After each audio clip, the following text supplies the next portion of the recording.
Ladies and gentlemen, how are you tonight? How are you tonight? Are you able to hear me? Great. So I can see one student who is saying fine, which is okay, and that is a student who has been able to label himself or herself very well. Very well. That is how you sign in to WhatsApp. Yeah, you write your full names. Don't come in here with a make of your mobile phone number. No.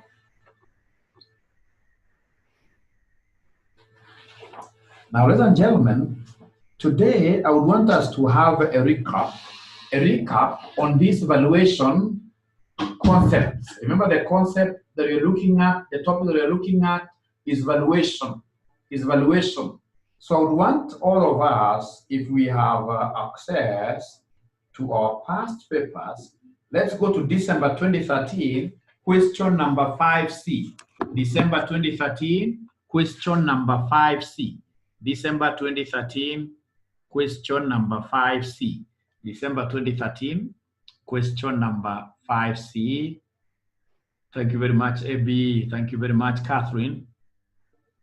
So December 2013, question number 5C, valuation of ordinary shares. Valuation of ordinary shares. We have also tackled valuation of bonds. So before I go to valuation of preference shares, let's first of all recap. So we have question 5C, December 2013. Is there somebody who has that question? Is there somebody who has been able to get that question? December 2013, question number 5C. Do we have that question, my great friends? Yes. Catherine says yes. How about the others? The others today, they seem... Imelda Nziza says no. What I would recommend is if you guys could take a snapshot of the question that you have and then you send that question to our WhatsApp group. I will really be very happy. I will be very happy if you great students of mine,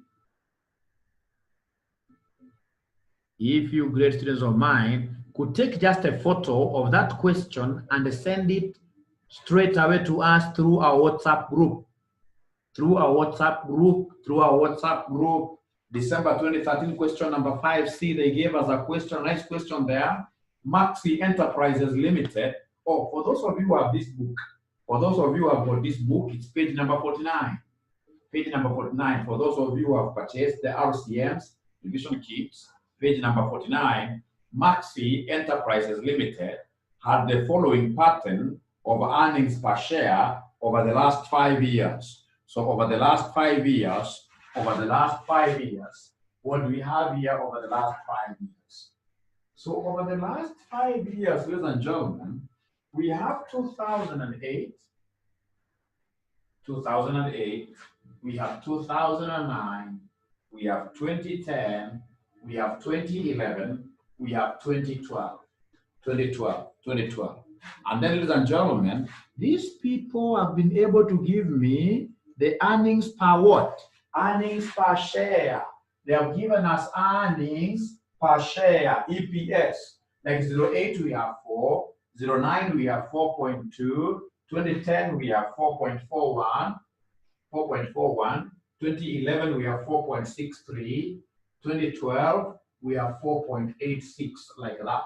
4.86 like that.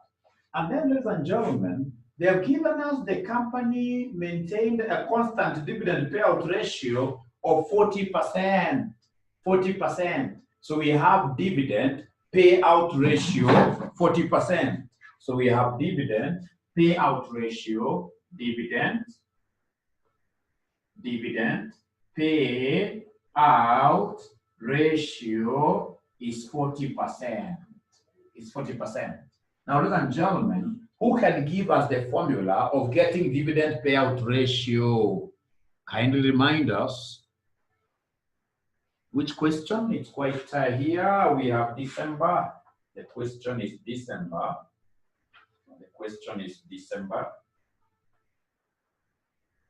The question is December 2013. December 2013. Question number 5C. Question number 5C. Question number 5C. Question number 5C. Question number 5C.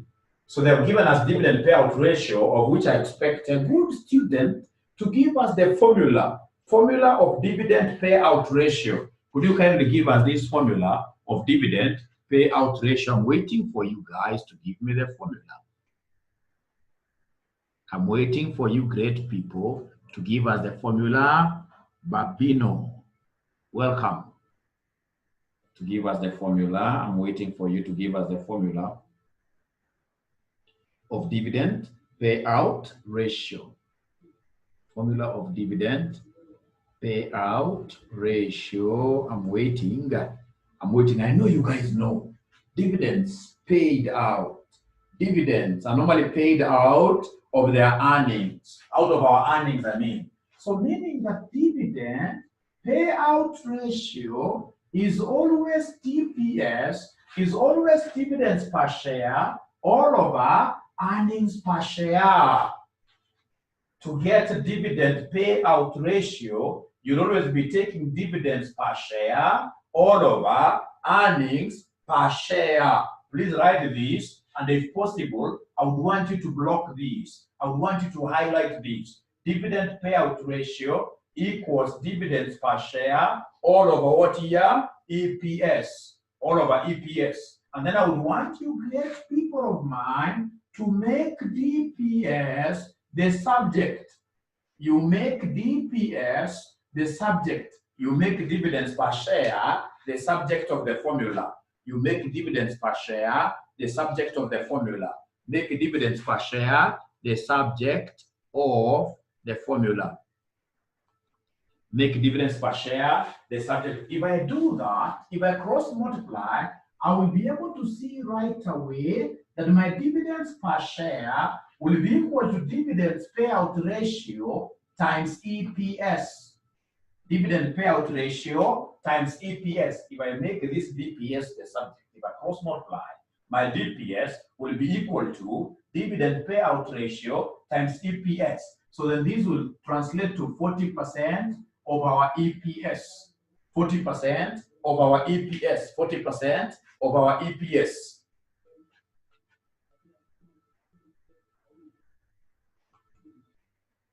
So then I would want you great students of mine, kindly give me the DPS for each of these years. Give me the dividends per share for each of those years. Give me dividends per share for each of the years.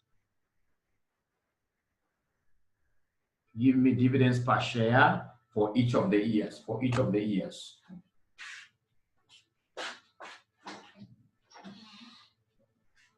Gentlemen, simama mkapunge mnamo.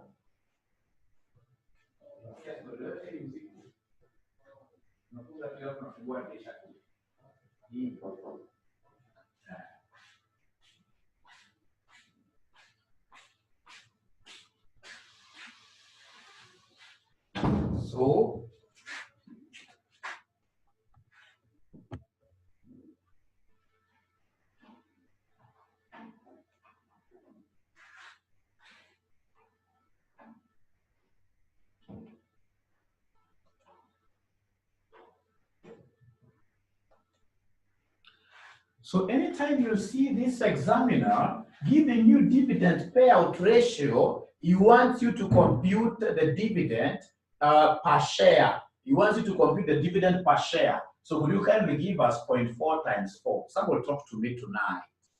This is 0.4 because they have told us that the dividend payout ratio, they have told us in this question, the dividend payout ratio is 40%. So kindly help me out. AB tells me 1.6. 0.4 times 4 is 1.6. How about 0.4 times 4.2 so that I can be able to get the dividend per share for the year 09? For the year 09, I can see 1.68. Thank you very much. 1.68. How about 0.4? You know, 0.4 is constant. 0.4 is constant for each of these years. So 0.4 times 4.41 0.4 times 4.41. What figure are we able to get as a dividend? Which was 1.764. Thank you very much. 1.764. And then we have dividends for the year 2011. Dividends for the year 2011. Dividends for the year 2011. I can see somebody giving me a figure of 1.852. Aisha, now I remember your name very well. 1.852 for 2011. For 2011, how about in this case here for the last year, which is 2012? 2012, I'm being told by Imelda, it is 1.9, by Sunaya, 1.944 like that. 1.944 like that. Ladies and gentlemen, once you see this examiner giving you many dividends like that, when you see this examiner giving you a multiple of dividends like that, what do you think are we supposed to do? Whenever you see many dividends, what are we supposed to do? In finance, if you see dividend 1, dividend 2, dividend 3, dividend 4, what are we supposed to do, ladies and gentlemen, in that case? What are we supposed to do in that case whenever we see many dividends? Whenever we see many dividends, what are we supposed to do? I'm waiting to hear from you, my great students. Waiting to hear from you, my great students, when you see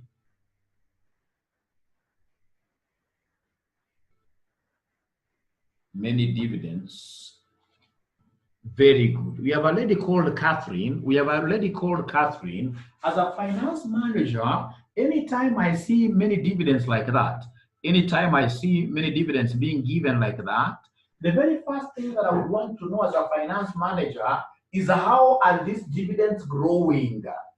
Because dividend growth is one of the major functions of a serious finance manager. So anytime you see wanaambia wanafunzi wangu hizi dividends sio flower, sio maua, tunaangalia tu tuseme ukiona dividends zimepeanwa mingi, always come and give us the growth rate. Thank you very much, Catherine. So but what will be the formula for getting this growth rate of dividends? What will be the formula for getting the growth rate of the dividends? Even Brian Musioka had also thought of the same. That's very good. Brian Musioka, I know Brian Musioka very well. So, but now, please let us go a step further and give Mwalimu the formula of getting this growth rate. The formula of getting the growth rate. The formula of getting the growth rate. The formula of getting the growth rate.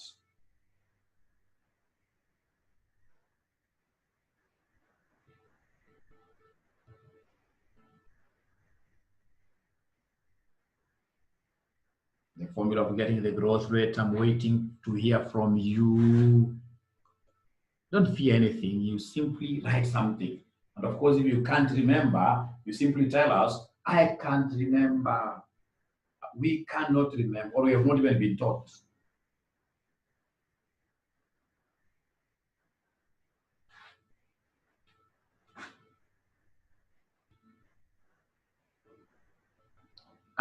Very good. Catherine has given me a very important formula there. Retention ratio times cost of capital. This formula, which says that for you to get G, take B times R. Actually, R is not the cost of capital. R is not the cost of capital. R is what we call the return on assets. R is the return on assets. So that formula of BR, this formula where we talk of growth rate being equal to BR, this R is supposed to be ROA, return on assets. This person who discovered this model of getting growth rate, he told us something very interesting, something that can also help you as an individual to manage your own finances.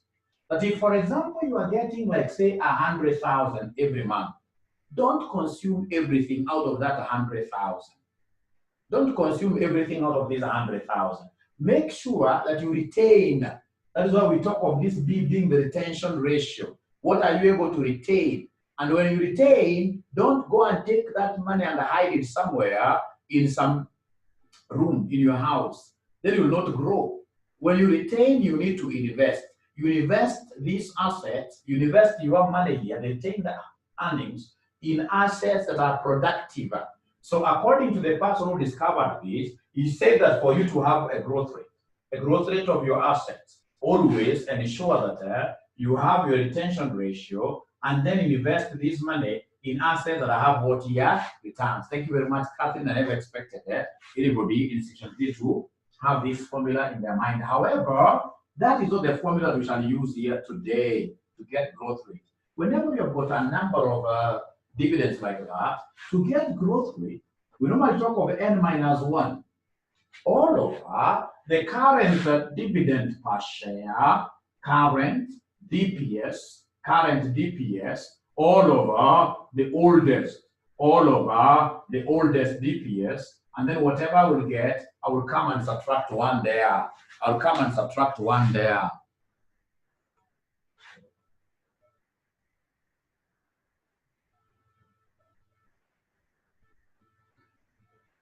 So there are people who are waiting for us to have them in the meeting. I'm not seeing anybody in my waiting room. I'm not seeing anybody. I can see Infinix. But these people coming there with their phones, next time will not allow them. People need to know how to join a Zoom meeting because I need to know your names. I need to know your names. So this is a very important formula which we shall be using whenever we have got a multiplicity of dividends per share, So in this case here, N, remember N stands for number of years. So number of years, you count them, the number of years we have. How many do we have? 1, 2, 3, 4, 5. So our N is 5. So 5 minus 1, that gives us 4. So then this will be the fourth root of the current. The most current dividend is 1.944.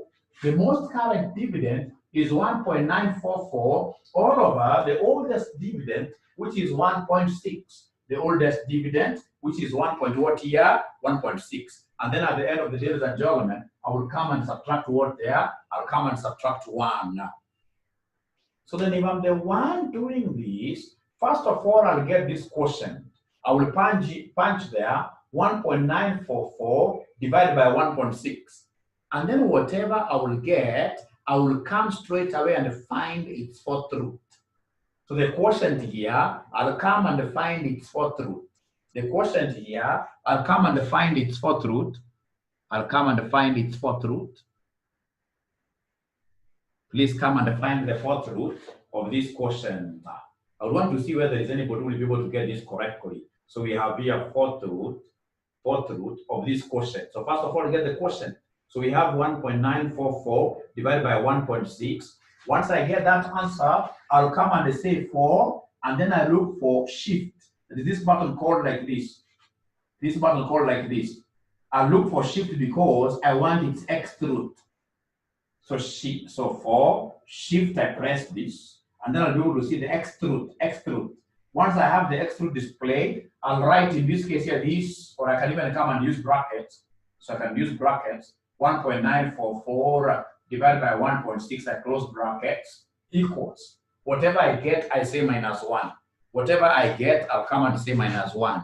So is there somebody, ladies and gentlemen, who has been able to give us that fourth root? I can see from Mapena. Mapena gives us 4.99. We have Sumaya Noor, 1.049, but Sumaya, you must have forgotten to subtract this one. This one is very important. You must have forgotten to subtract that one. We have Sunaya again repeating like 5%. That is still okay. So what the students are telling me is that whatever they have gotten, they have even gone a step further and multiplied with work 100 to get a growth rate of 4.9%, which is the same as 5%. Now, ladies and gentlemen, the moment I have that figure 5%, now I know I'm at home. They want us, if you read the requirement, they want us to give them the company's theoretical value of the share. The company's theoretical value of the share, value of the share. Now, ladies and gentlemen, if that is the case, theoretical value of a share, I will come and remember very fast how to get the value of a share. So to get value of a share, current value of a share, that is our PO. And ladies and gentlemen, our PO, provincial officer, will always be equal to district officer. District officer who has to grow. District officer who has to grow. So we have 1 plus G all over Kenya minus government. Kenya minus government, honestly, a country where the president and his deputy can't see eye to eye. Can we say we have a government? Can we say we have a government where the president and the deputy president can't see eye to eye? Can't see eye to eye. Very good. This is just something to enable you remember this formula of getting PO in the long term, even post you clearing your section 3. The students are normally meet in these SPAC seminars, and one of the many things they'll always remember is this formula, because I've used this formula for over 20 years. Provincial officer equals district officer into 1 plus G all over Kenya minus who? Government. Where PO is not provincial officer, in real finance terms, PO stands for what here? The current market price per share. Current. This is the same as value per share. DO is the current dividend per share. Then we have G is the growth rate. KE is cost of equity. Cost of equity, in the absence of the cost of equity, use cost of what here? Capital. Use the required rate of return. So, ladies and gentlemen, please come and substitute for us. Remember, the current dividend is not this oldest dividend. The current dividend is 1.944. So 1.944 into 1 plus the growth rate that you guys gave me, which is 0.05. All over the required return. The required return I can see there is 13%. And 13% is the same as 0.13. 13% is the same as 0.13 minus the growth rate again, which is 0.05. So I want you to do me a favor, go slowly, get the numerator, get the denominator, and then you give us the quotient. You give us the quotient. The moment you do that, you'll have answered that question. The moment you do that, you will have answered that question. You'll have answered that question.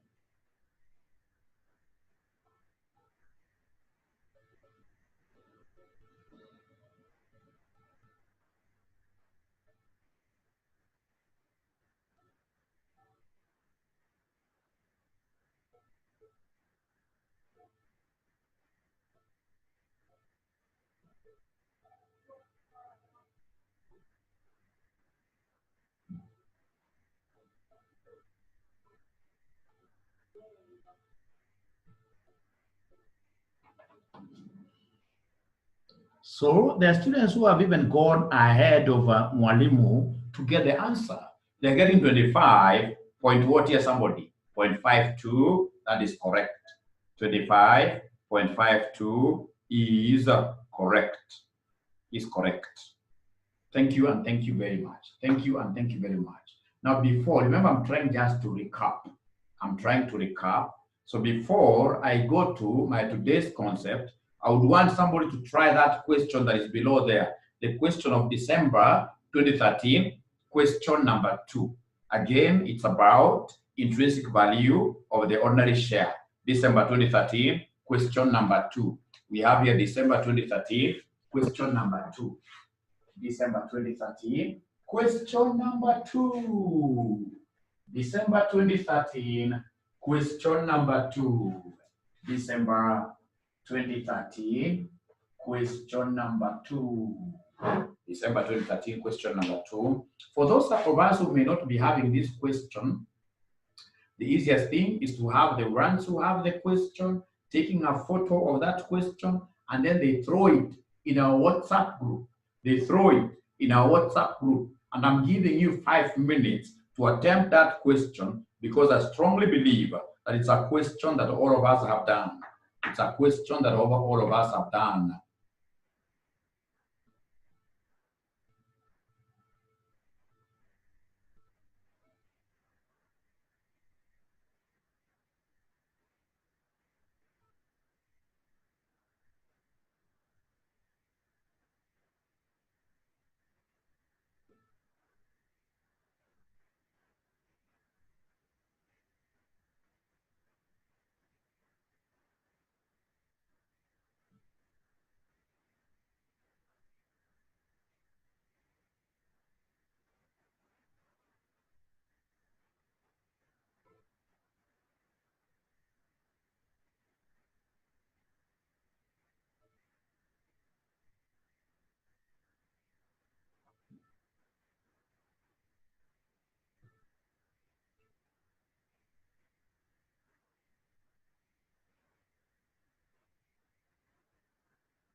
So I'm giving you exactly 5 minutes to try the December 2013 question number 2B.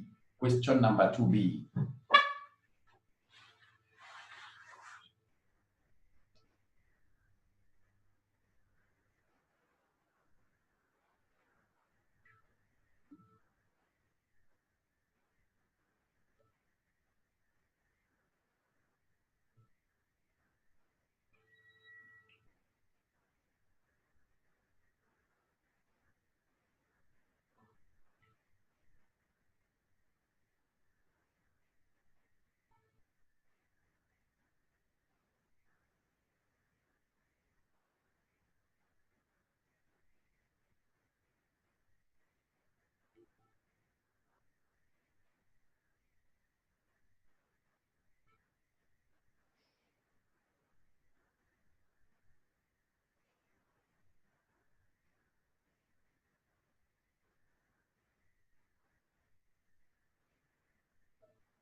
So we have a good student here who wants us to differentiate between earnings per share and the dividends per what year? Per share. So remember, how do you normally get earnings per share? I'll go to the profit statement. So the profit statement that I have, I'll pick on the profit after taxation. So the profit after tax is what I will distribute out to using the number of ordinary shares that I have. So to get earnings per share, I will take in this case here the total earnings divided by number of ordinary shares. Number of ordinary shares. How about DPS? How about dividends per share? So you see, ladies and gentlemen, normally if you have gotten a profit of 10 million, you can't dish out everything to the ordinary shareholders. You must retain something. So whatever that you will retain is what you will subtract from what you have earned here for you to be able to get the total dividends payable. So for us to get the dividends per share, you will come and give us the total dividends. Total dividends. You divide again by what is number of ordinary shares. Divided by number of ordinary shares. So when you are getting growth rate, listen and listen to me very well. I've seen students who use earnings per share. We can only use earnings per share if the dividend payment ratio is the same. Like this question was 40% the same. But if the dividend payout ratio is different, then if you use EPS to get growth rate, you will be wrong.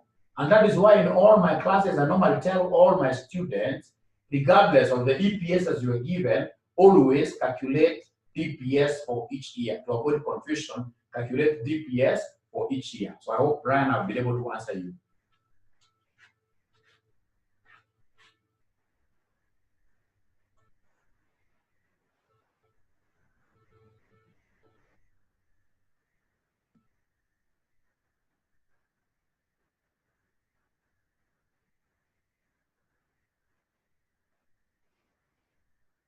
Great. Thank you very much. Be blessed too.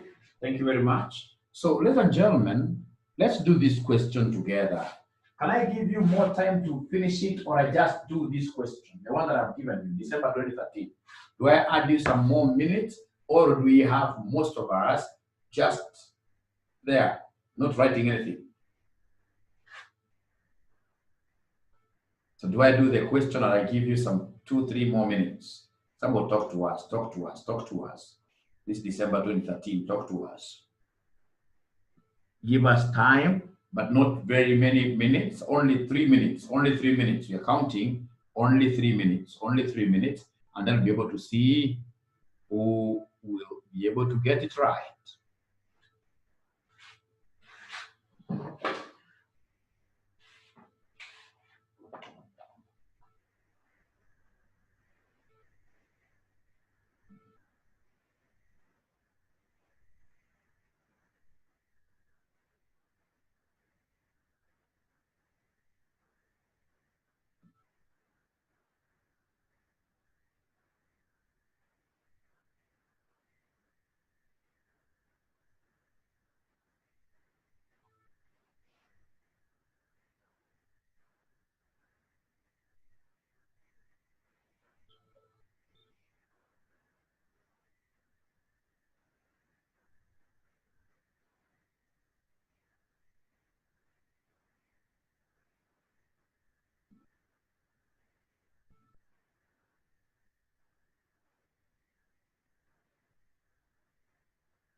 So I can see students who are getting 45.267 like Brian, Prudence 45.3, Cynthia 45.3, Collins Muteti 45.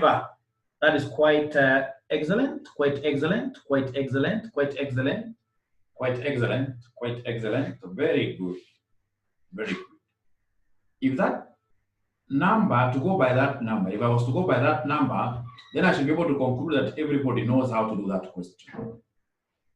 I should be able to conclude that everybody knows how to do that question, that Mwalimu don't even do that question for us. Don't do that question for us because all of us are just good in this. Is that the case, my great students?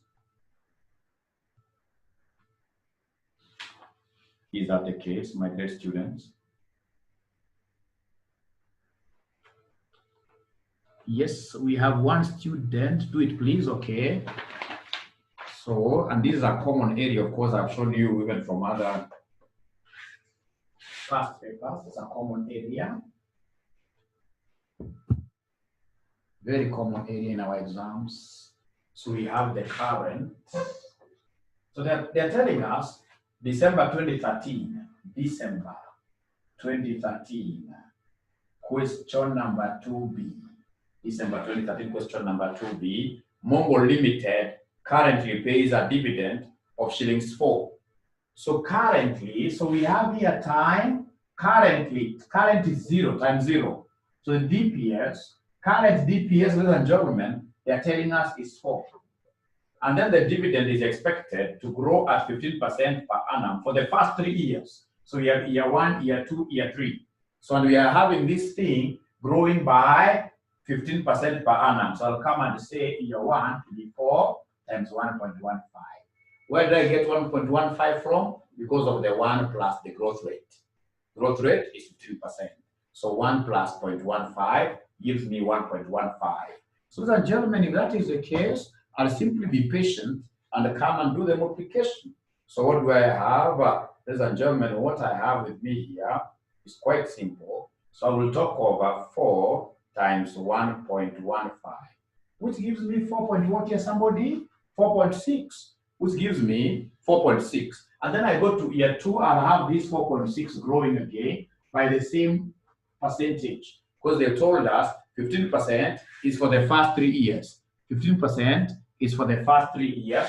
So we have that 4.6 times 1.15 giving us 5.29. From there, again, this 5.29 must be multiplied with the 1.15. So we have here times 1.15, which will end up giving us 6.08. 6.08 perhaps 4. I don't have to write everything. I can decide that my maximum number of decimal places will be 4 or 3. So ladies and gentlemen, we go to the next thing. After these 3 years have lapsed, what have they told us next there? After the 3 years, ladies and gentlemen, have lapsed, what do we have there? After the 3 years have lapsed, ladies and gentlemen, we are told then at 10% per annum for the next 3 years. So the next 3 years will take me year 4, 5, and what year? 6. So I'll start having this growing by 10%. So then this will be 6.084 times 1.1. So whatever we have here, whatever we have there, I can better start again. So we have 6.084 times 1.1, which will give us 6.69. 6.692. So this 6.692 is what I bring here. 6.692 have the same growing by 10%. So times 1.1, which will give me 7.362, and then I have the same 7.362, ladies and gentlemen, growing by 10%. So times 1.1, which will end up giving us 8.09, 8.09, 8 like that. And then what happens after the 6th year? After the 6th year, ladies and gentlemen, I'm told after which the dividend will grow at 5% per annum to perpetuity. 5% per annum To perpetuity means we use the provincial officer. So meaning here in infinity, we are making use of the provincial officer. In infinity, we are making use of the provincial officer.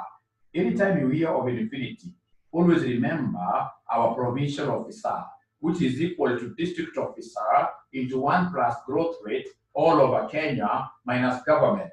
All over Kenya minus government. Therefore, our most current dividend that we have, ladies and gentlemen, is this one, which is 8.098 into 1 plus the perpetual growth rate. The perpetual growth rate that this examiner has given us is 0.08, 0.05, sorry. It's 5%, 0.05 all over the cost of equity. In the case that the cost of equity is not given there, always use what your cost of capital. But here they gave us expressly the cost of equity. They told us the required rate of return for the ordinary share is 18%. For the ordinary share is 18%.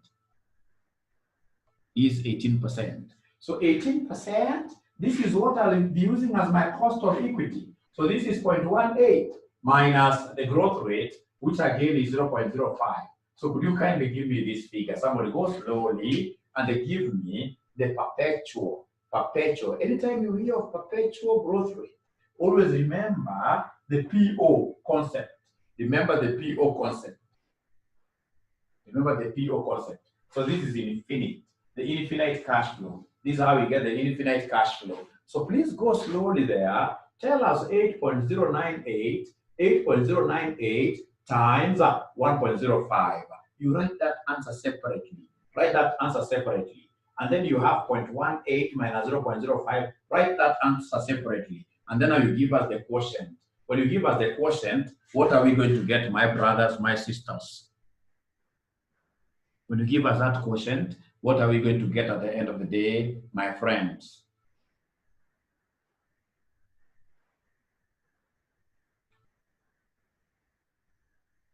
Please help me out. I want to see whether there is somebody who will be able to do this nicely. 8.098 times 1.05, store that figure somewhere, divided by 0.18 minus 0.05, store that figure somewhere, give us an answer. So we are able to get 65.41. I can see students getting 65.41, and if you allow me, I'll come and delete this right here, 65.41. 65.41. Now, ladies and gentlemen, after that, now we want to get the value of this share. Remember, to get the value of a share, you normally look at the future cash flows. When I buy a share, I'll be getting these dividends in the future. And then what do? I discount them. Ladies and gentlemen, whenever you are getting share value, please, the current dividend can never be used, because the current dividend is historical. That has already been paid. We are thinking of the future. So the current dividend should always be eliminated. And that is why, actually, this provincial officer formula, we normally say it's DO into 1 plus G all over Kenya minus government. But if you come and look at this thing keenly, you realize most books saying DO times this 1 plus G should give us D1. D1 all over Kenya minus government. So whenever we are getting PO, always dividend-wise, we think about expected dividends. We think about the future, the expected dividends. We always think about expected. So please, if you have to include this times 0 here, always ignore it when it comes to present valuation. Why? Because this money has already been paid. It has gone to someone's pocket, and we are valuing that shares using future dividends. So if that is agreeable, now come and discount what we have. So this is as good as if it was not there. So now come and create a column here where you will be able to give us what we call the present value interest factor at 18% at the firm's cost of capital, So before I start using the formula to ascertain my discounting factors at this 18%, I need to go to my tables. There are those tables that your examiners will always be giving you. So those tables, ladies and gentlemen, please read for us the PV. Read for us the PV. PV is present value, interest factor. See whether 18% is there. Don't work with the annuity table. There are normally two tables. There is one which is written expressly annuity. Go for the one that is on top, the one for irregular amounts. So 18% year one. Is there somebody who is able to read for us these figures very fast? 18% year one. What is the discounting factor? What is the PV? You look at 18% year one. Is there somebody who has those figures and should be able to read for us? Somebody who has those figures who should be able to read for us? Discounting rate, discounting factors. So the first one, I'm not yet getting anybody giving me any figure. I'm not yet getting anyone giving me any figure, my great students. I want you to give me the PV at 18%. Thank you very much. I can now see them coming in thick and fast. We have 0.8475. So the first one is 0.8475. How about the second one? The second one for the second year. Remember, you're looking at 18% column. 18% column. I can see 0.7182. Thank you very much. 0.7182. We continue the third one. The third one is point. Nobody has written the third one. There's no one who has written the third one. There's no one who has written the third one. There's no one who has written the third one. So the third one, what do we have there? The third one, for the third one, thank you very much, 0.6086. 0.6086, that's how it's supposed to be pronounced, but for making your life easier, we normally pronounce it in the African way, the better. The next one, I'm being told, is 0.5158. 0.5158. 0.5158. 0.5158. How about the fifth one? How about the fifth one?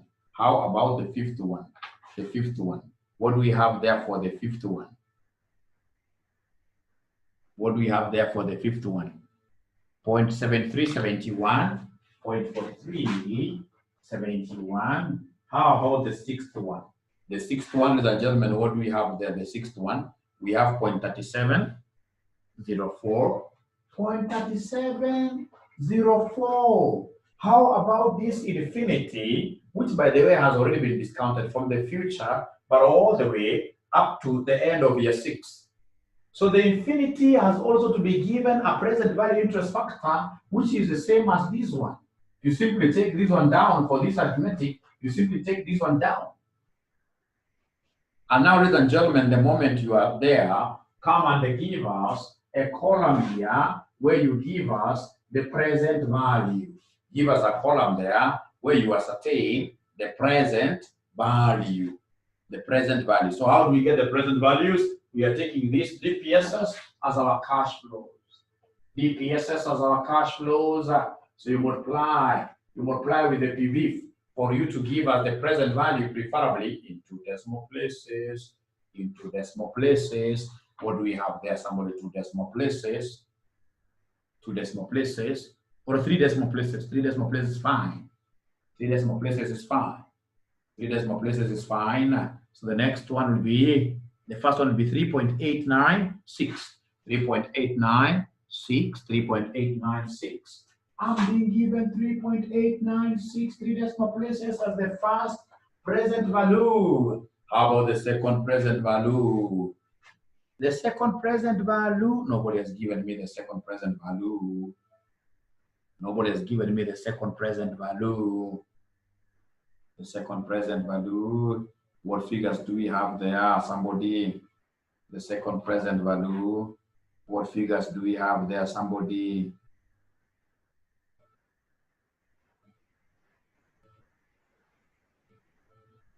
So second present value.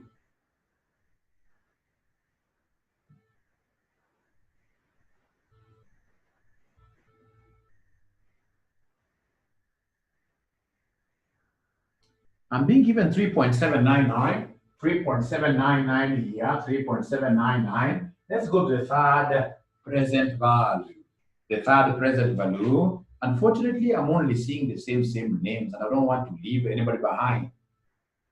Remember, even what has made me to recap this is because of the feedback that I got last week from you. Most of you are saying, well, we were very fast. And I really felt bad because the worst that I can ever do is to run ahead of you and leave you behind. No, that's not teaching. That's not teaching. That's not teaching at all. So I'm being given the next figure as 3.703, 3.703, 3.703. Thank you very much. Please give me all the others very fast so that I can get out of this particular question.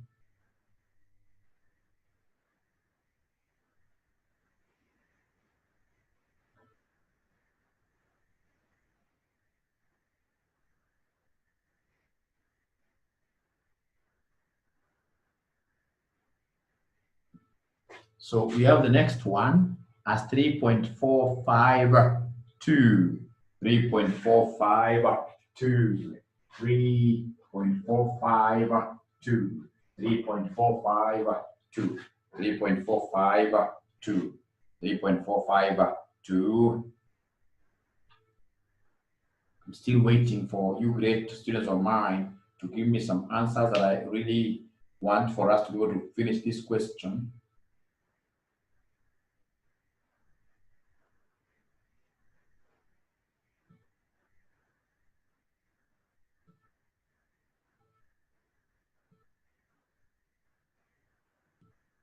So the next one, ladies and gentlemen, that we have there, the next one, ladies and gentlemen, that we have there, of course, I've been able to write 3.452. The next one that I have to write there is 3.22, 3.22. Thank you very much. 3.22. Please move on to the next one. Move on to the next one. Move on to the next one. Move on to the next one. So the next one will be move on to the next one. The next one will be move on to the next one and tell us what the next one will be.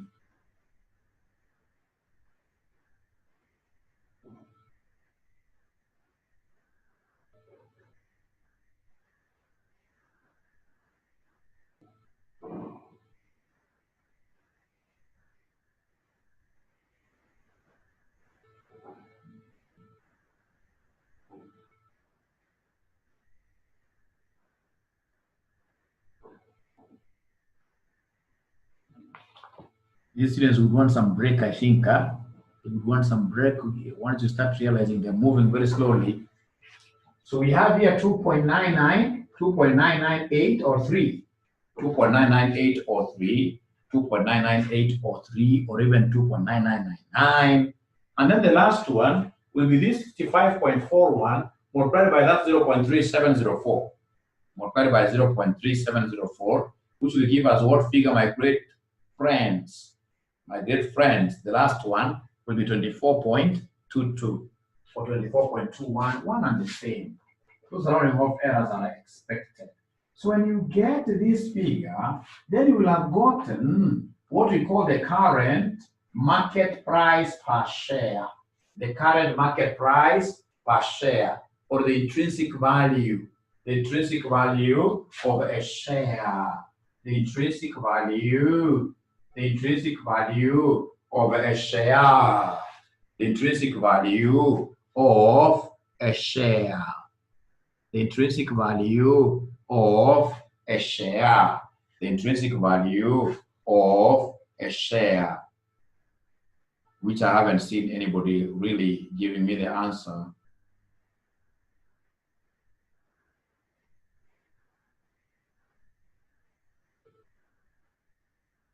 Which I haven't seen anybody giving me the answer. Giving me the answer.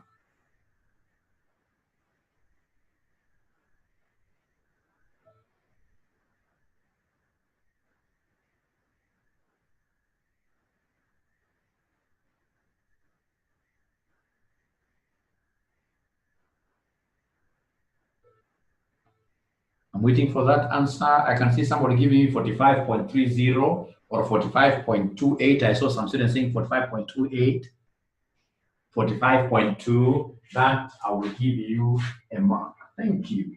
Thank you. Thank you. Thank you. Now, ladies and gentlemen, please allow us again to this 2013 sitting was a very good one. December 2013, you can see they even repeat this question severally. You'll get one sitting having these valuation questions in most cases, many of them. So December 2013, question number 1, boy.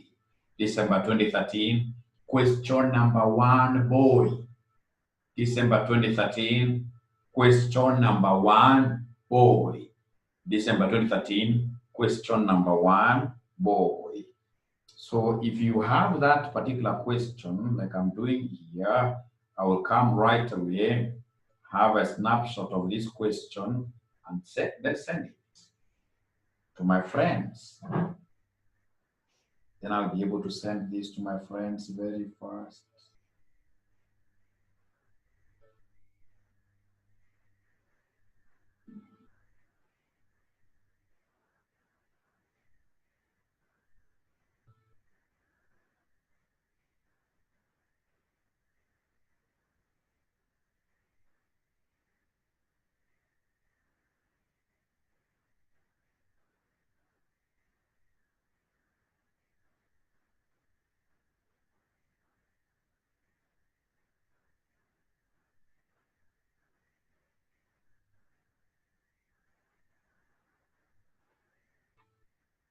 So there's an element of some rights issue there.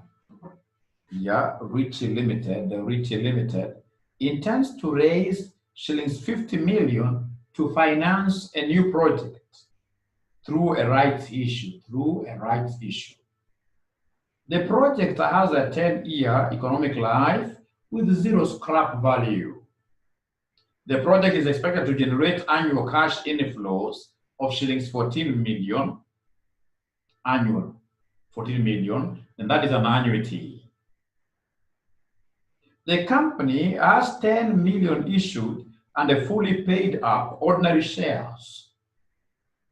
The market price of the company's ordinary shares before the announcement of the rights issue was 35 per share.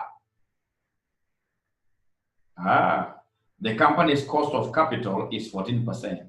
And then they want me to give them the price of the shares, but not your normal price, The price of the shares, what they are calling the CAM rights. So the person who will be buying these particular shares here will enjoy the right of the issue, which will be given in the near future. So this particular shareholding that you're buying today is coming with a right. Just like unaweza kununua ng'ombe, na hii ng'ombe ikuwe na mimba. Right? Ama ikuwe na ndama. Alafu huyu mwenye amenunua mpya ndiye anapata ile right ya kuenjoy maziwa. So this cow has come with a calf like that.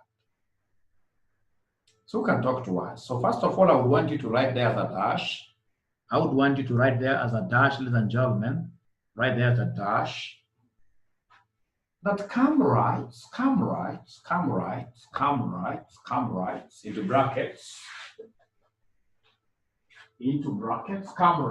brackets. CAM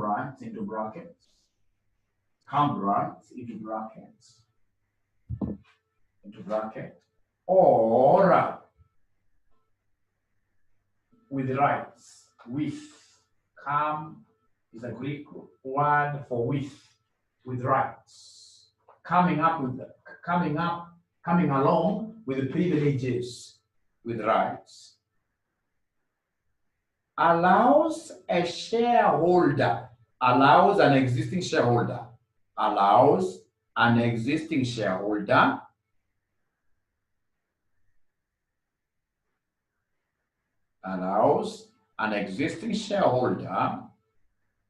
to subscribe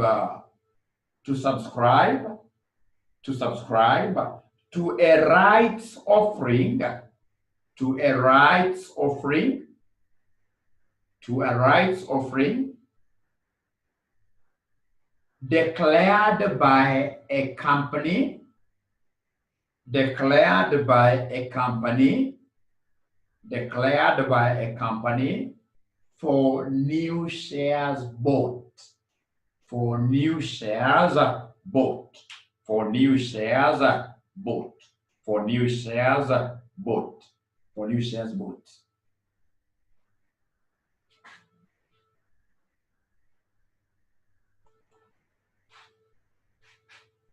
So the most important thing will be, how do we calculate the CAM rights price? How do we calculate the CAM rights price? That is quite a simple thing.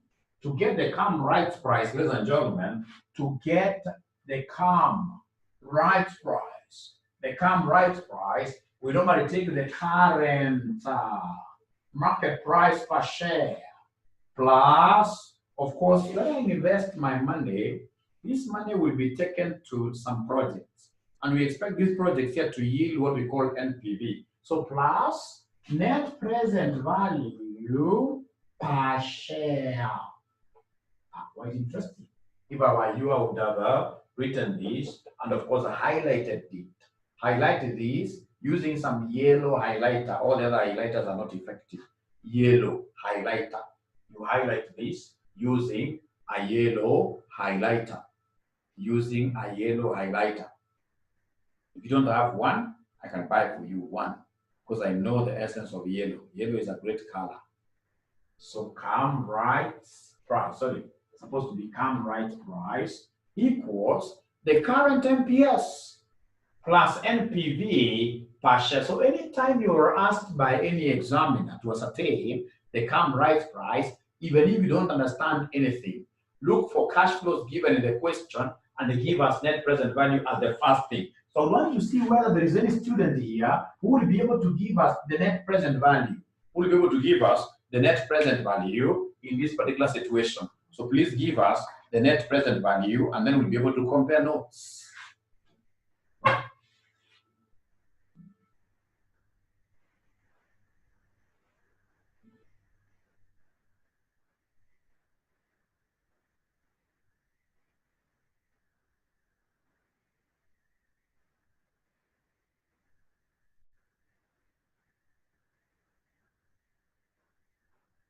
So what are you looking for? You're looking for net present value. Why? Because the examiner wants us to talk about CAM rights price. CAM rights price, I'll be having the privilege, I will be having the privilege of receiving any net present value.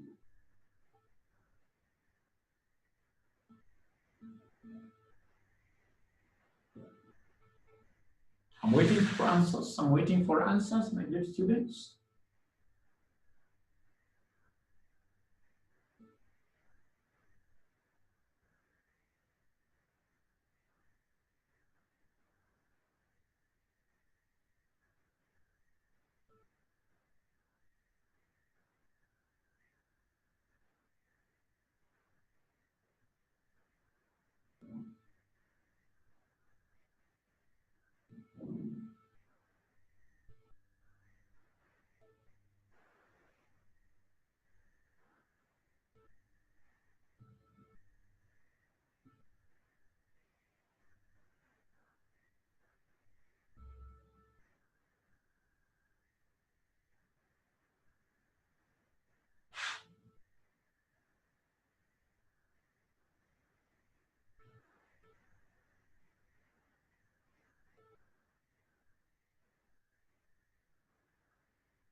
I'm waiting for that student who will be able to give me the NPV. I can see some students who have really given us nice formulas there, but I want you to go a step further. I want you to go a step further.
So great, I can see so many students saying that NPV is 23.03.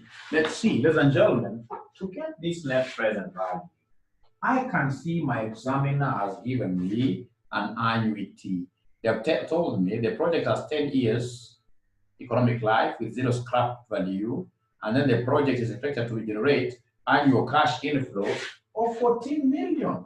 So this 14 million, because it's an annual, I'll be getting 14, 14, 14. It has to be discounted, and I will discount this. We multiply this with what we call the PVFA.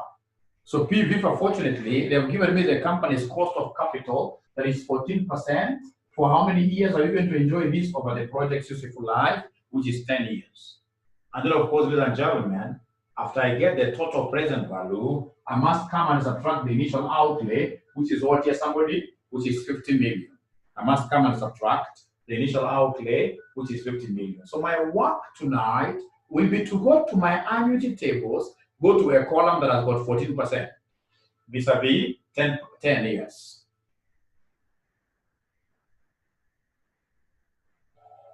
So go to my annuity table, go to a column written 14%. So 14%, 10 years. 14%, 10 years. If I do that, I will be able to get my PVFA. PVFA is present value, interest factor of an annuity.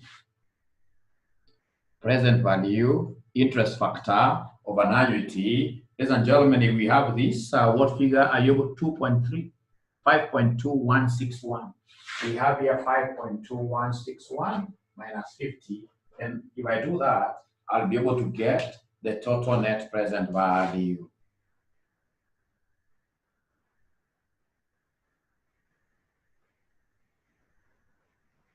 I will be able to get the total net present value. So in this particular case, my total net present value will end up giving us what figure? Please move with speed, move with speed, move with speed. So anytime you see this concept of come right, please always reason like that.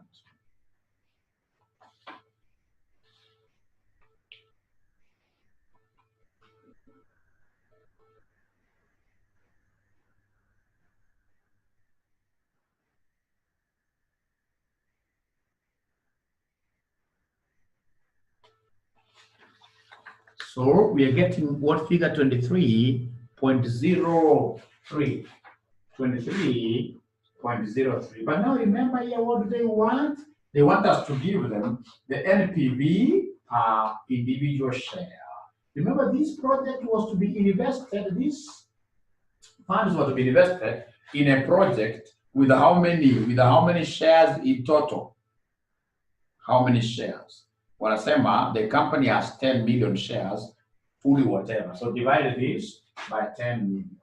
So at the end of the day, it will be 2.303. And then you are at home and dry.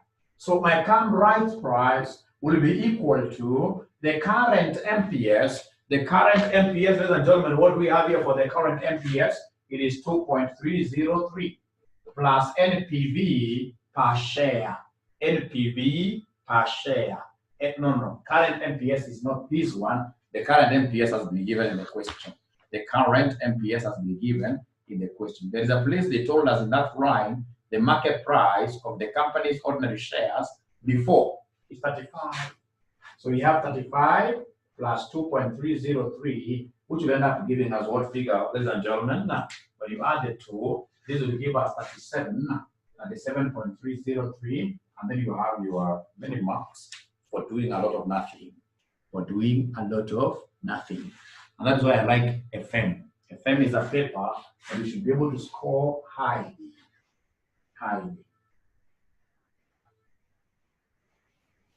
So now I think in terms of valuation of ordinary shares, not unless you have got a question, I think now that one we need to say we are okay.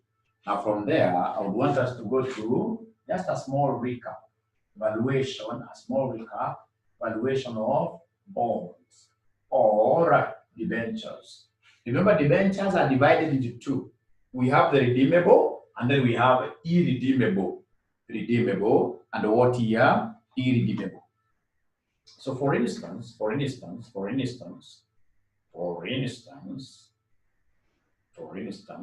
let me just give you something here. So for instance, you'll be told a firm has issued a 10% debt instrument, to raise funds, full stop there. The bonds have a par value of shillings 200 each, and are currently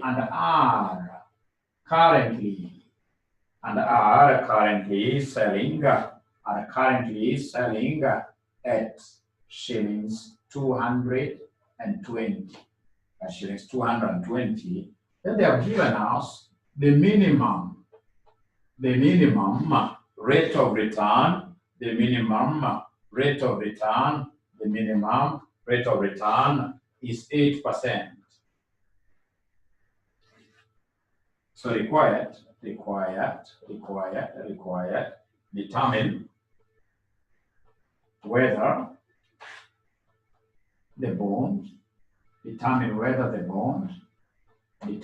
the bond is overvalued.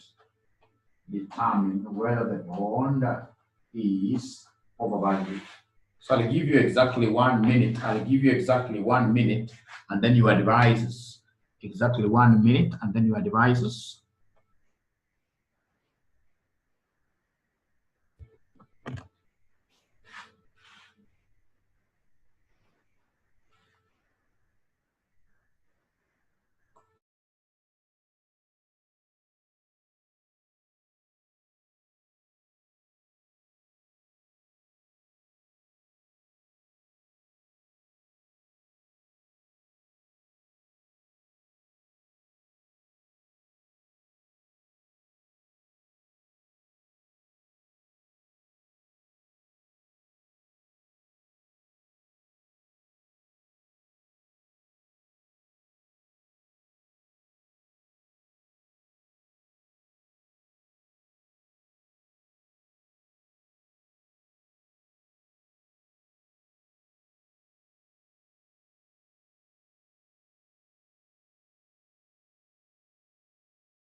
Now, ladies and gentlemen, sorry for that. So the first thing that I need to know is that here we are handling bonds which are infinite, bonds without any maturity period. If the maturity period has not been specified, then straight away we are handling bonds that are irredeemable. And if they're redeemable, two steps. Give us the interest amount. How do we get the interest amount? You take the coupon rate given. Coupon interest rate given is 10% multiplied by the par value. When you multiply this with the par value, you'll be able to get 20. But now remember that 20 will be coming to us indefinitely in the future. So I have to get the present value having that in mind, which will be 20 times 1 over r, which will be 20 over r. So 20 divided by 0.08 gives me what figure at the end of the day? 20 divided by 0.08 will give us what figure at the end of the day? Will give us what figure at the end of the day? Kindly help me.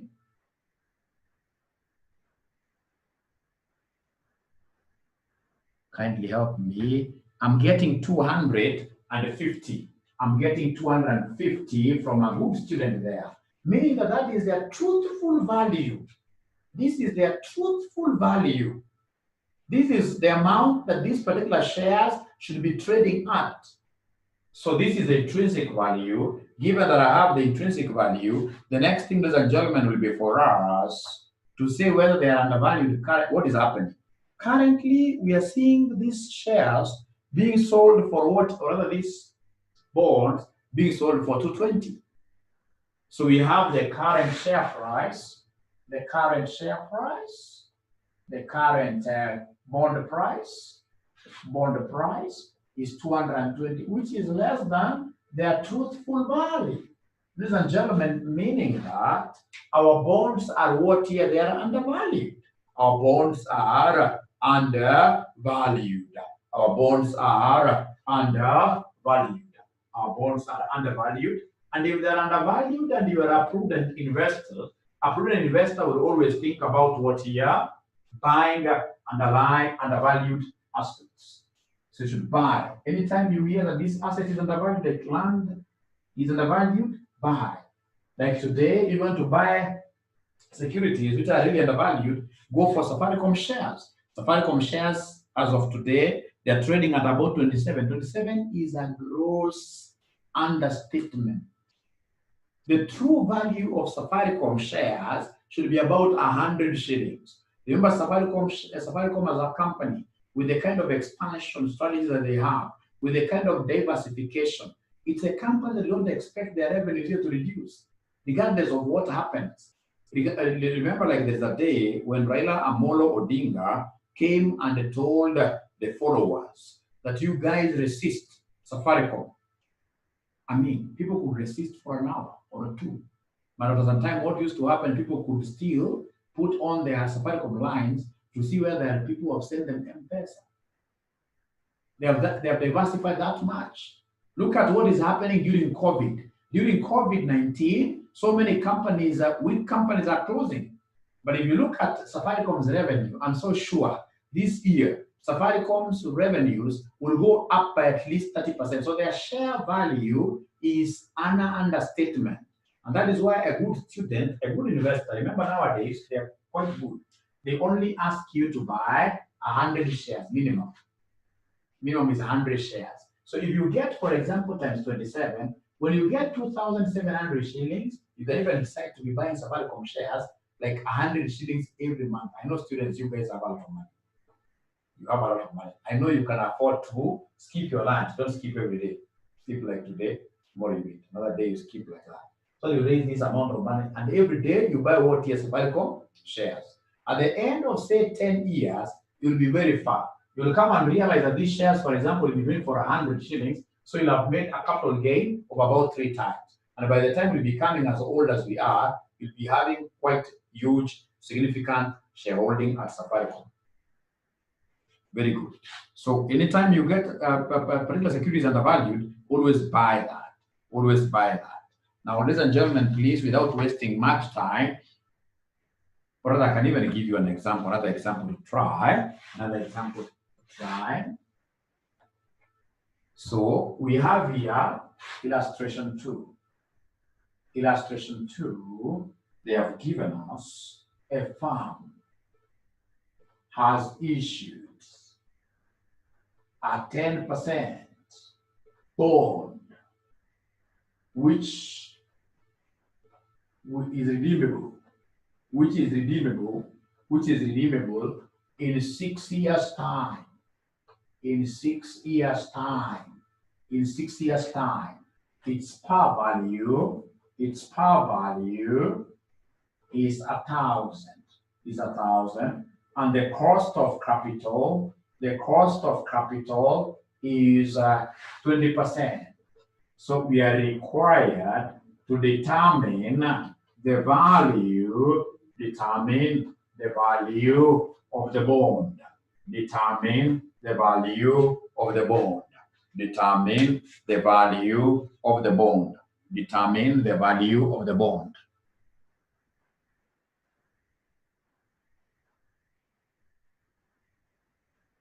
So somebody saying that they can't hear me clearly. Mwingine anasema unakwama mwalimu. Are there students who are able to hear me clearly? We can't hear you. Okay, there must be a problem on my side. Must be a network problem. Can't see and hear you clearly. Same this end. Let's give it like 5 minutes. Let's give it like 5 minutes and then we continue.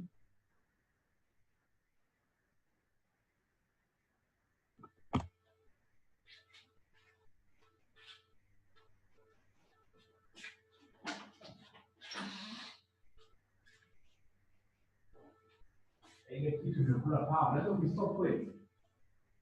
Ile bibi. Kimekula power. Ndio naweza stop.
Stop.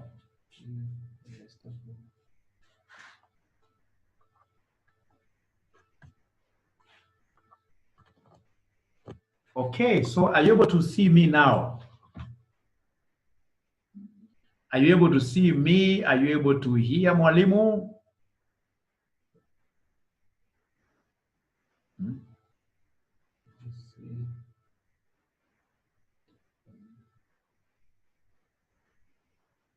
No. Right. They're not able to see. They're not able to hear.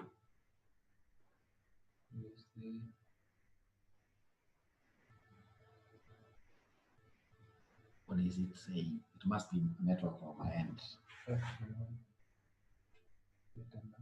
Hmm?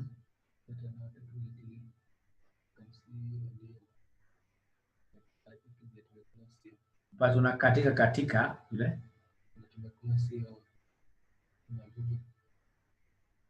Or now you think we are okay? Okay now. Ah, great. Great, great, great, great, great. So now here we are. We have a question. I hope now you can see this question. A farmer has issued 10% bonds, a bond which is redeemable in 6 years' time. Its par value is 1,000. The cost of capital is 20%, and then you are required to determine the value. Remember, we are studying valuation of securities. Valuation of securities. So who can, I'm giving you 5 minutes. I'm giving you 5 minutes. Try. Can't see the board. Problems are many. Problems are many. But of course, we can't really work without problems. Problems are nice.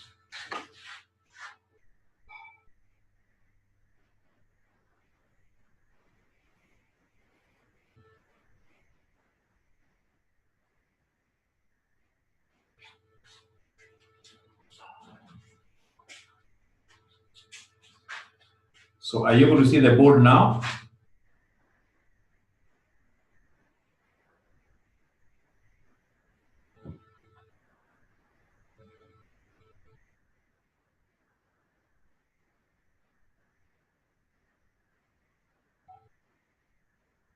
Are you able to see the board or nothing really? Thank you.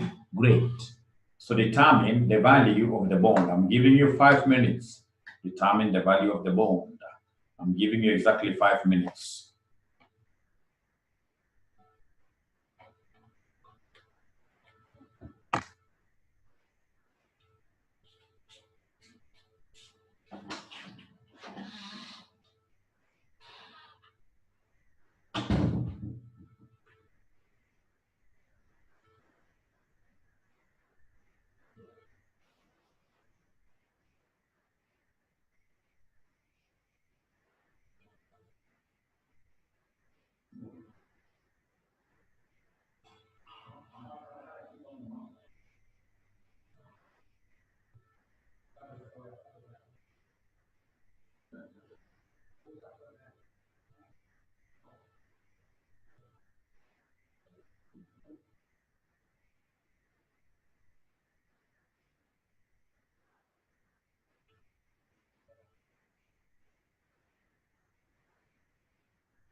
So what figure are we able to get, my friends?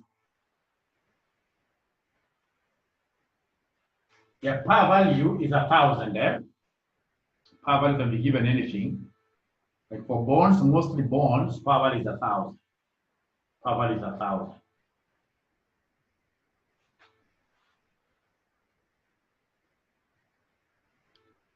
So I can see, ladies and gentlemen, most of us getting 667.45. 667.45, 667.45.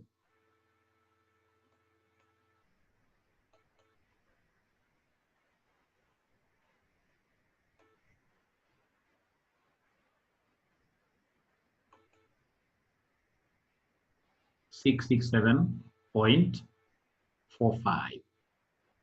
It's quite easy. What these students have done, because it's redeemable, they have been able to know straight away that you have got two types of cash flows. There are two types of cash flows here. Here we have two types of cash flows.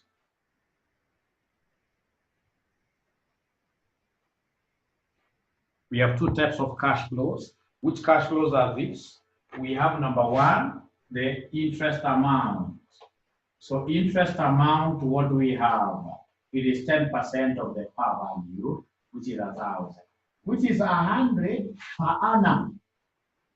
Receivable for how many years? For 6 years. And we are saying that this is an annuity. This is an annuity. So it means that for purposes of valuation, I'll discount this using PVFA. And then, of course, ladies and gentlemen, there is another lump sum amount, which is the redemption value. Redemption value will receive this at par. So come here, right away, give us the value of the bond. So how do we get value of the bond? You will take the interest amount discounted by multiplying this with the PVFA, 6 years, 20% cost of capital, plus the redemption amount, where the redemption amount happens to be the par value. We assume that this bond will be redeemed at par. So 100 is a redemption, 1,000 I mean, is a redemption amount. So this 1,000 will only be multiplied by PV. Same percentages, 6 years, 20%. 6 years, 20%. 6 years, 20%. 6 years, 20%. So if that is the case, ladies and gentlemen, then we'll have here the interest amount you've given me, 100 shillings. So please go to your annuity tables and read for us. PVFA, 20%, 6 years. What are we able to see somebody there? Annuity tables, where you are able to see PVFA, 20%, 6 years. 20%, 6 years.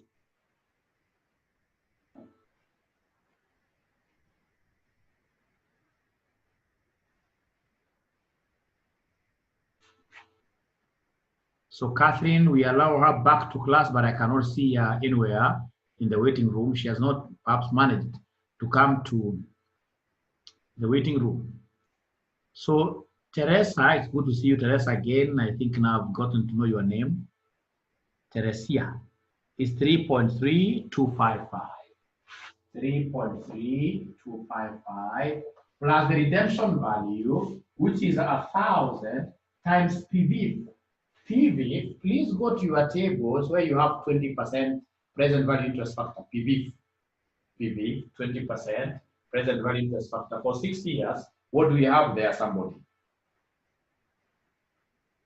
For 6 years, what do we have there, somebody? 0.3349. 0.3349. And at the end of the day, ladies and gentlemen, what will I end up getting at the end of the day? What will I end up getting as the value of the bond on the basis of the cash flows receivable? On the basis of the cash flows receivable, what is the value of the bond? So, and I can't introduce really anything new at this particular time, but I would expect you great students to hit my YouTube account. Go to my YouTube account. My YouTube account is Joshua Aura. Joshua Aura. Please ensure that you subscribe.